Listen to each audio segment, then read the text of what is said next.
Yummy and tasty egg pulao with raita.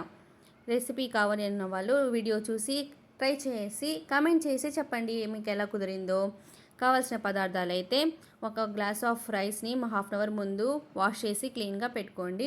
And 2 eggs, chopped onion, chopped tomato, పుదీనా, కొత్తిమీర, అల్లం వెల్లుల్లి పేస్ట్, కర్డ్ అండ్ ఉప్పు, కారం, బిర్యానీ మసాలా, చికెన్ మసాలా అయితే నేను యాడ్ చేస్తాను. మీరు వద్దు అనుకుంటే స్కిప్ చేసేయండి. బిర్యానీ మసాలా కూడా యాడ్ చేసుకోవచ్చు. నేనైతే పుదీనా తీసుకున్నాను, మా ఓన్ చెట్టుదైతే వచ్చింది, అదే ఫ్రెష్ పుదీనా అయితే యాడ్ చేసుకున్నాను. అండ్ కుక్కర్ పెట్టుకొని 2 టేబుల్ స్పూన్స్ ఆఫ్ ఆయిల్ వేసుకొని తర్వాత బిర్యానీ ఆకు, ఒక చెక్క, 2 మొగ్గలు అయితే యాడ్ చేశాను. తర్వాత చాప్డ్ ఆనియన్స్ యాడ్ చేసుకోండి. అవి కొంచెం గోల్డెన్ కలర్కి ఫ్రై అయిన తర్వాత ఒక చాప్డ్ టొమాటో యాడ్ చేసుకొని అది కొంచెం ఫ్రై అయిన తర్వాత 2 గ్రీన్ చిల్లీస్ అయితే యాడ్ చేసుకోండి.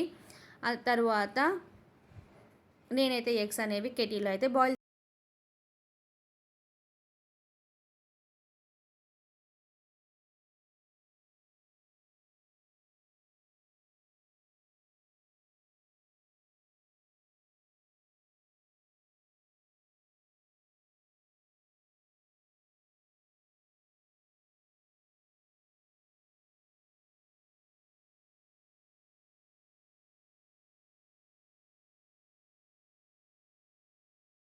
ఆనియన్స్ గోల్డెన్ కలర్కి వచ్చిన తర్వాత chopped tomato and green chillies add అయిన తర్వాత కొత్తిమీర, పుదీనా కొంచెం కొంచెం యాడ్ చేసుకోండి. తర్వాత మన ప్లేట్లో చూపించిన మసాలా, ఉప్పు, కారం, బిర్యానీ మసాలా, గరం మసాలా, ఇవన్నీ ఆ మసాలాస్ అన్నీ యాడ్ చేసి కొంచెం ఫ్రై అయిన తర్వాత అల్లం వెల్లుల్లి పేస్ట్ యాడ్ చేసుకోండి. అది ఫ్రై అయిన తర్వాత 2 స్పూన్స్ ఆఫ్ కర్డ్ అయితే యాడ్ చేయండి.